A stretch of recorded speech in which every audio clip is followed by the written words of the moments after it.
Diálogos Luso-Atlânticos. Eu sou Rui Badaró e estou com João Massano e juntos conversaremos sobre direito, política, atualidades e assuntos nevrálgicos para a nossa área. João, tudo em ordem em Lisboa? Tudo bem, tudo bem, tudo bem por aqui em Lisboa, tudo normal. Estamos a ter um verão que até choveu hoje, portanto está tudo a correr. Um bocadinho estranho para verão, mas para quem trabalha, esta temperatura um bocadinho menos quente é bom. Aqui É em bom. São Paulo, chuva já há alguns dias e um frio que nos leva a mais ou menos 14, 15 graus, ou seja, normal. Isso até é calor, até é calor. Eu estava conversando com o Dr. Nicola Cosentino há pouco e ele mandou um abraço para ti e reclamava do calor em Pois, Firenze, né? Algo em torno de 35, 36 graus. As mudanças climáticas realmente estão assustadoras. sim, há coisas a acontecer e de facto nota-se no tempo diariamente e por estação que já não é o que era. Pois é. Então hoje vamos falar do quê com impacto no Brasil? Vamos falar de prerrogativas de advogados ou há outra notícia que entendas que deve ser a primeira aí do Brasil?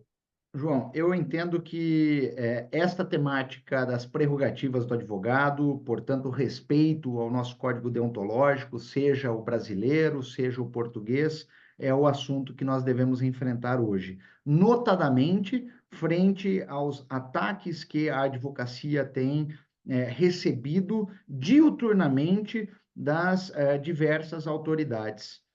Eu soube que recentemente você foi atacado e, portanto, toda a advocacia num desrespeito flagrante às prerrogativas. Poderia nos contar um pouco mais a respeito desse assunto? Eu acho que aqui acaba por estar em causa, no fundo, algo que também tem a ver com a Comissão Parlamentar de Inquérito. Eu gostava de falar dos dois e gostava de fazer um paralelismo com o que se passa no Brasil.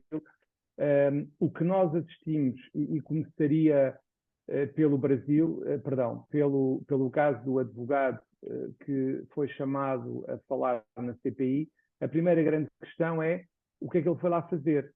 Porque, em primeiro lugar, o colega, quando lá foi, já foi depois da própria cliente, porque a senhora, que era a mãe das gêmeas, já tinha estado 5 horas a falar na Comissão Parlamentar de Inquérito, por isso não percebi, e parece-me que ficou por explicar a razão pela qual ele lá foi e porque é que, de facto, se pretendia ouvir o advogado.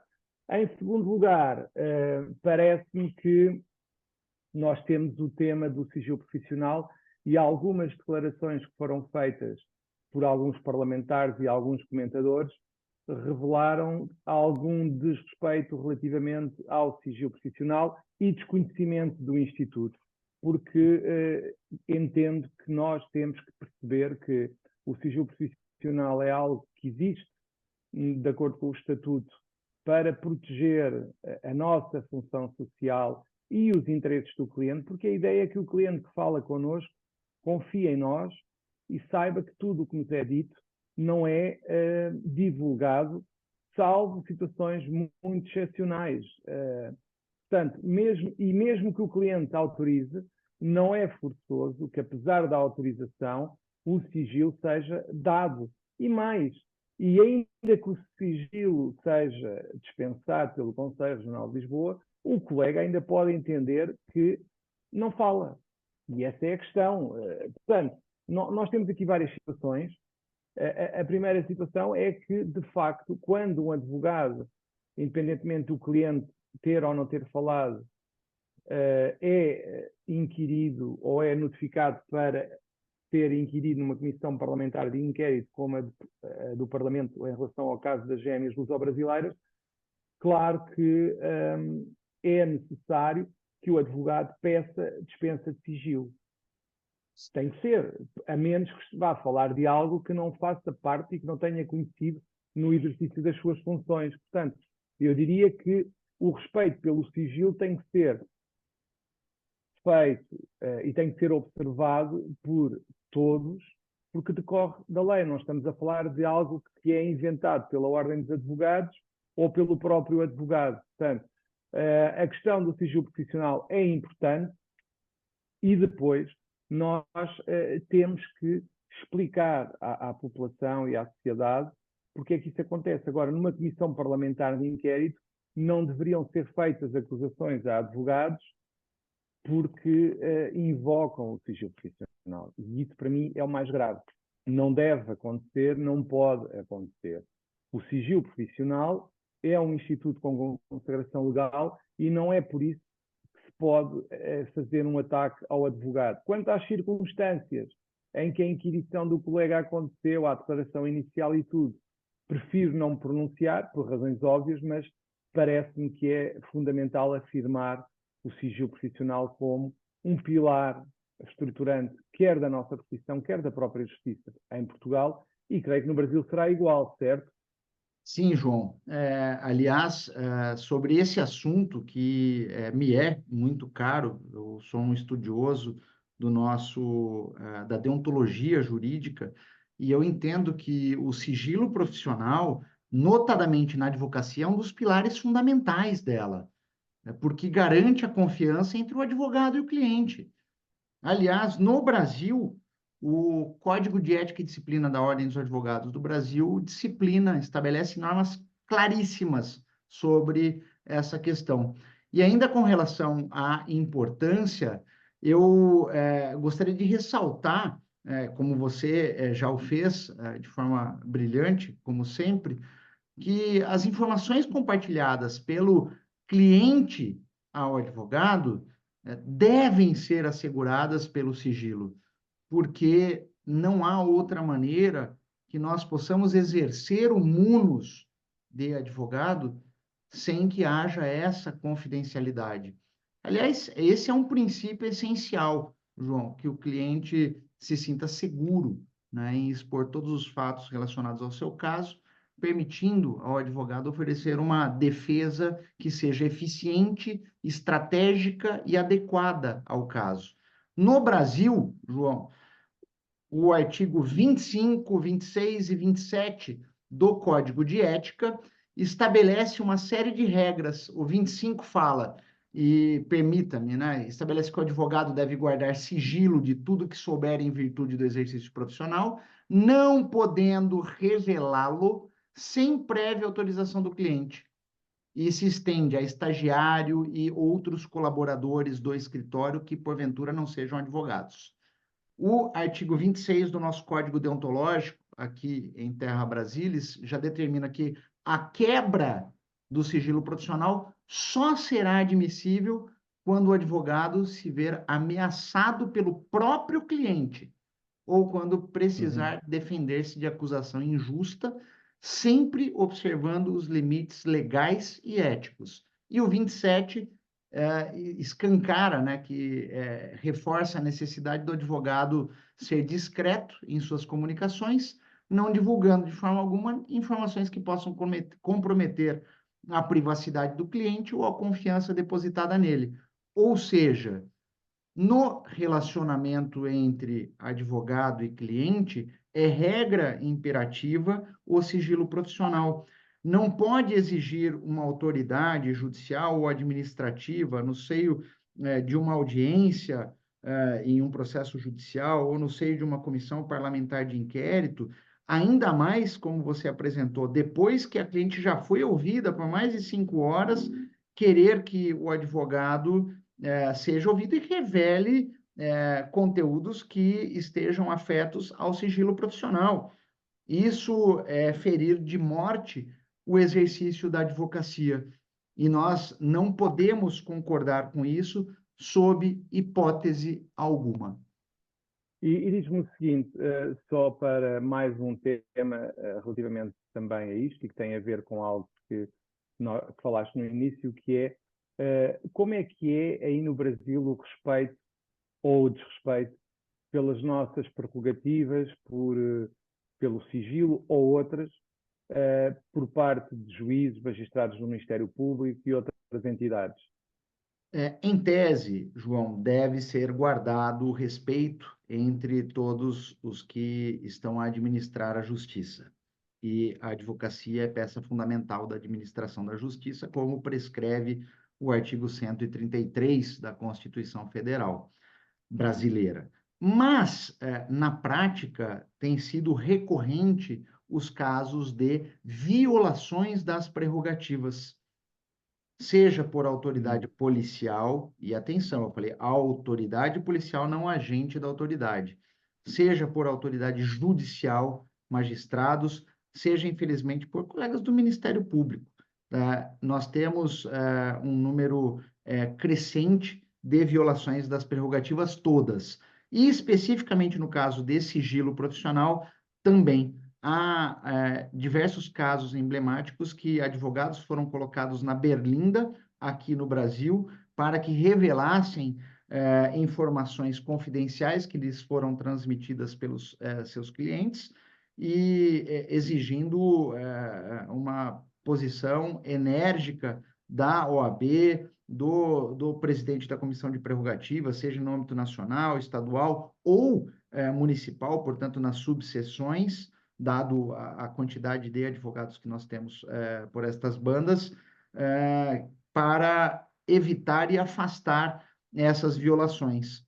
E quando ocorre a violação, o que nós fazemos aqui? É praxe, João, que aqui ocorra uma cerimônia para que possamos enaltecer as prerrogativas do advogado e afastar, criticar aqueles que a violaram. E diz-me o seguinte, qual é e qual tem sido a reação da OAB em relação a essas violações? A OAB tem criado uma série de atividades, posturas para impedir e coibir a violação de prerrogativas do advogado.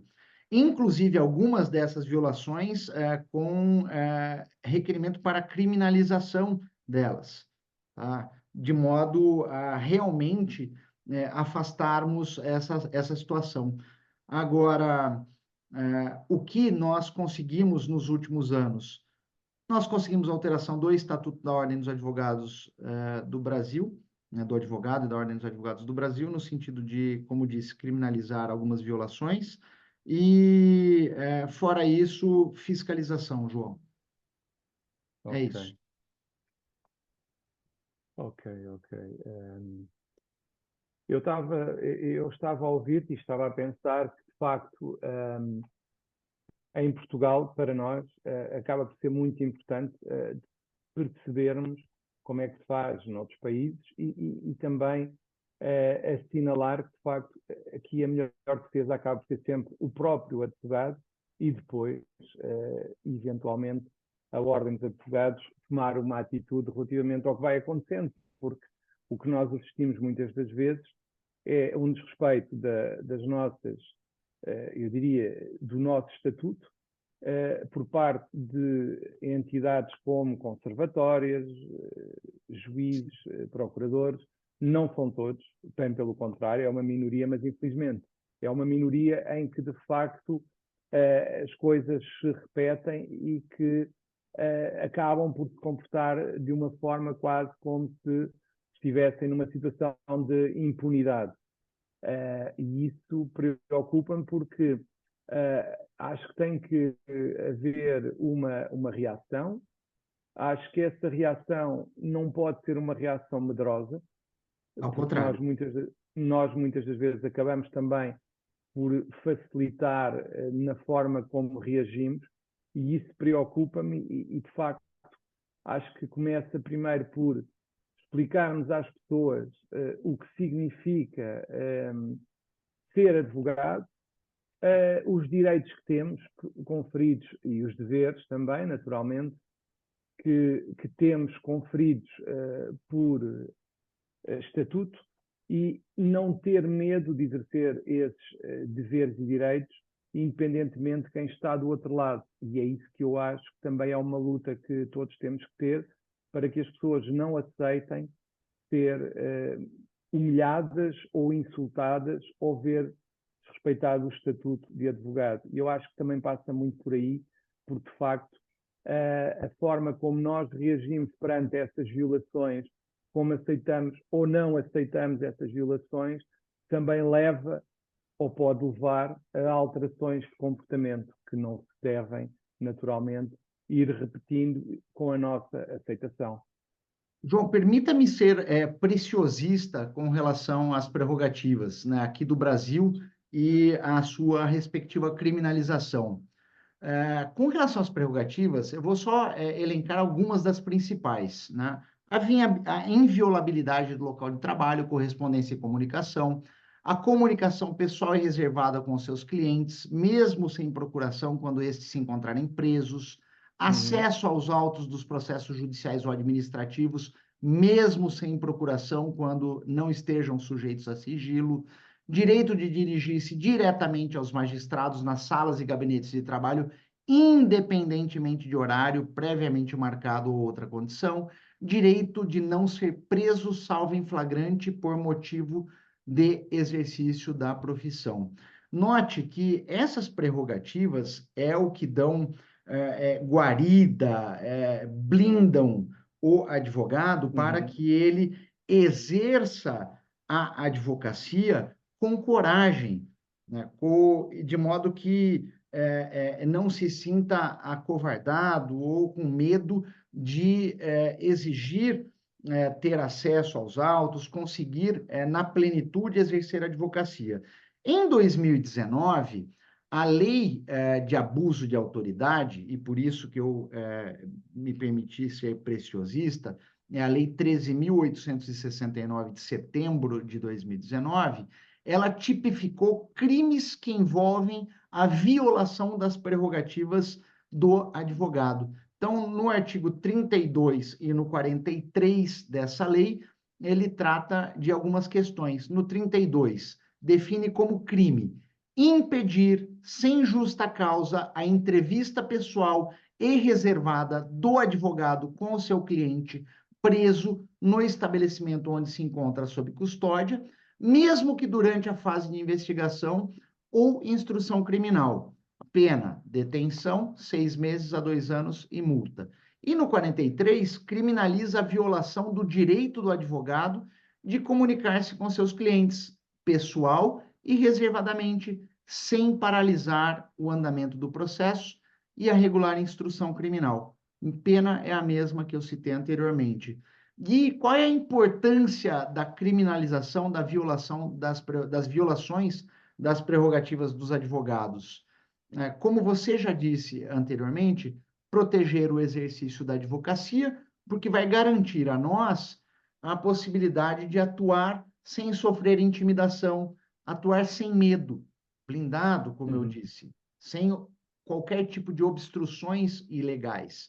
Para além disso, assegurar a defesa e os direitos dos cidadãos, e você fez isso, falou isso de forma bastante clara, e não é possível eu exercer a advocacia de forma livre, independente, sem que eu tenha segurança das minhas prerrogativas enquanto advogado, porque, caso contrário, eu não vou conseguir assegurar a defesa dos direitos e garantias individuais do meu cliente, em quaisquer esferas, seja atuando na advocacia criminal ou na civil, ou em quaisquer áreas. E por derradeiro e não menos importante, e talvez esse seja o ponto nevrálgico da questão da defesa das prerrogativas do advogado, é o fortalecimento do Estado democrático de direito, porque quando a gente respeita as prerrogativas, João, necessariamente isso é crucial para a manutenção de um sistema judicial equilibrado, equitativo. Eu entendo que é exatamente esse o busilis. Com certeza. E pronto, e acho que chegamos ao fim dos nossos diálogos hoje, dedicados ao estatuto do advogado.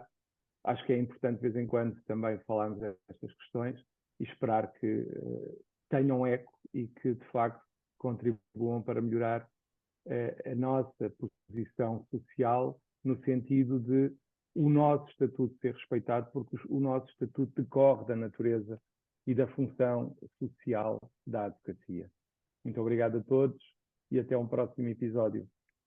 Um abraço a todos e dedicado à advocacia, aos advogados todos, do mundo todo.